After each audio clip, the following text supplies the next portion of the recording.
Recientemente se ha celebrado el Día Europeo de los Derechos de los Pacientes, pero todavía hay muchos pacientes que no sabemos que somos víctimas de una negligencia médica. Según los datos recogidos por el Observatorio Jurídico de Legalitas, el volumen de consultas de reclamación a la Administración, solo en lo que se refiere a sanidad pública, supone casi el 40% del total de las reclamaciones a la Administración, con un incremento, atención, de casi el 14% en 2014 sobre 2013. Es cierto que muchas veces los resultados de intervenciones o de tratamientos médicos no son los esperados. Pero ¿cómo podemos diferenciar cuando el tratamiento o la intervención no ha salido como ha salido? Pues porque no podía salir de otra manera, o cuando se debe a una negligencia médica. Bueno, esto es lo que queremos averiguar con la ayuda de Gerardo Ruiz, que es precisamente abogado de Legalitas, que es quien ha hecho este estudio. Señor Ruiz, muy buenos días. Hola, muy buenos días a todos. Bueno, yo creo que debíamos empezar por el principio, señor Ruiz. ¿Qué se puede entender por negligencia médica? Por negligencia médica debemos entender una mala praxis dentro de lo que puede ser un estándar médico normal, cualquier intervención por parte de un profesional sanitario que, apartándose de esas normas de deontología, pues provoca en la mayoría de las ocasiones un daño físico, pero también debemos de tener en cuenta la posible existencia de daños morales en el paciente, ¿vale? Uh-huh. Hoy en día siguen siendo muchos los clientes que desconocemos el que a lo mejor una determinada intervención está tipificada como una negligencia médica. Las más comunes, por ejemplo, dentro de este estudio que hemos realizado, pues retrasos en el diagnóstico, o errores a la hora del diagnóstico o su interpretación por parte del profesional, la prescripción inadecuada de medicamentos, la deficiente guía o seguimiento de los protocolos de intervención médica de acuerdo a los estándares marcados por la Organización Mundial de la Salud o las administraciones públicas en nuestro Estado. En definitiva, situaciones que, como digo, se apartan de una mala praxis médica y que producen un tipo de daño, lesión físico o moral en el paciente. El problema que nos encontramos cuando tenemos sospechas de que hemos podido ser víctimas de una negligencia médica es que, evidentemente, a la hora de denunciarla debemos ir acompañar esa denuncia por la documentación correspondiente, es decir, por datos que respalden la posibilidad de que efectivamente se haya cometido una negligencia médica. El problema, señor Ruiz, es que muchas veces tenemos problemas a la hora de conseguir esa documentación. ¿A qué se puede negar un médico y a qué no se puede negar cuando le pedimos, pues no sé, un resguardo o un informe, nuestro historial médico? El derecho a la historia clínica es un derecho que está expresamente regulado en una ley estatal aplicable a todo nuestro ámbito nacional y, por tanto, ningún médico y ningún centro sanitario se puede negar a hacernos entrega de nuestro historial médico. Ello sería ya de por sí motivo de una posible denuncia a nivel colegial y de una sanción disciplinaria.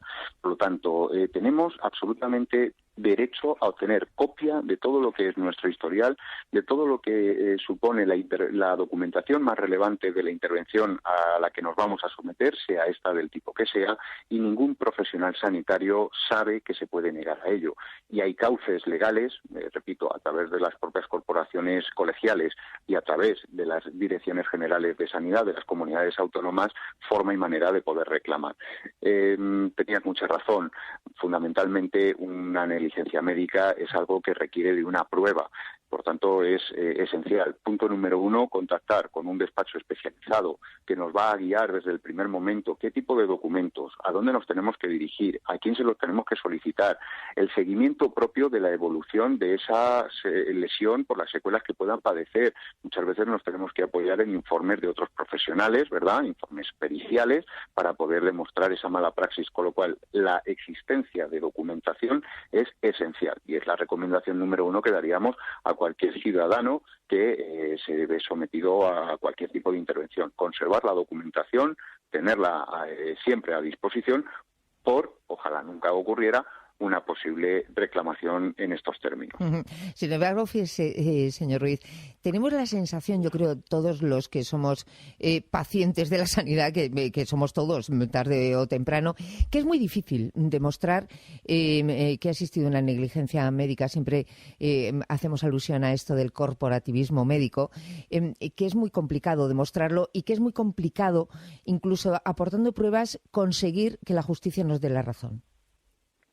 Bueno, nosotros los abogados tenemos un dicho: la justicia supone, primero, tener razón, sí. Segundo, poderlo demostrar, y tercero, que te la den, ¿eh? Entonces, aplicando ese dicho, es verdad que ocurre que en ocasiones no es posible llegar a acreditar una negligencia médica. Por eso, decía antes, también lo manifiestas tú ahora, Eli, el tema del corporativismo.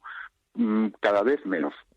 Cada vez menos. Nosotros siempre recomendamos el acudir a un perito judicial, porque el perito judicial tiene ese halo de objetividad con el que se supone que debemos de actuar en el seno de una contienda judicial.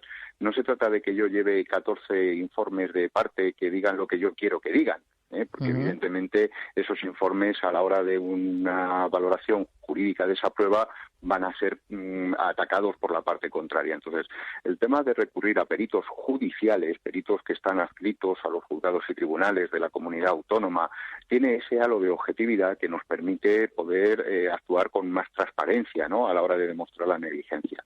Hay de todo. Hay casos flagrantes de negligencias médicas. Vosotros, los medios de comunicación, os hacéis ecos de ello, pues lo típico de que se han dejado instrumental médico dentro del cuerpo del paciente y hay una radiografía que, más prueba que esa, ya puede venir cualquier perito de España que no lo va a tumbar. Pero tenemos casos ciertamente complejos, sobre todo, por ejemplo, recuerdo ahora mismo un caso de una intervención estética en donde ya no se trata simplemente del daño provocado, sino de la falsa expectativa. Es decir, oiga, yo creía que usted me iba a hacer tal cosa y que yo iba a quedar de tal manera, y sin embargo me da vergüenza el mirarme al espejo porque me ha dejado usted hecha un cromo, ¿no? Es verdad que ese daño moral es muy difícil a veces de poder llegar a demostrarlo, ¿no?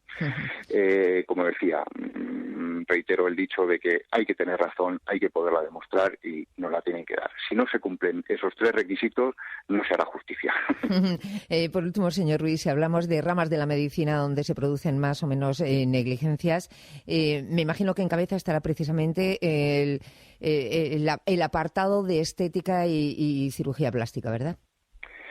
Sí, pero porque también es en consonancia con los tiempos, debidamente teniendo en cuenta que es una rama que ha visto incrementado su volumen de trabajo por la demanda, evidentemente, pues también se presta a mayores, y es donde más casos tenemos de posibles daños morales, más que secuelas de carácter físico, ¿vale? Esos eran a los que me refería antes a la hora de ser más difícil el poder llevar a cabo una demostración de un daño moral.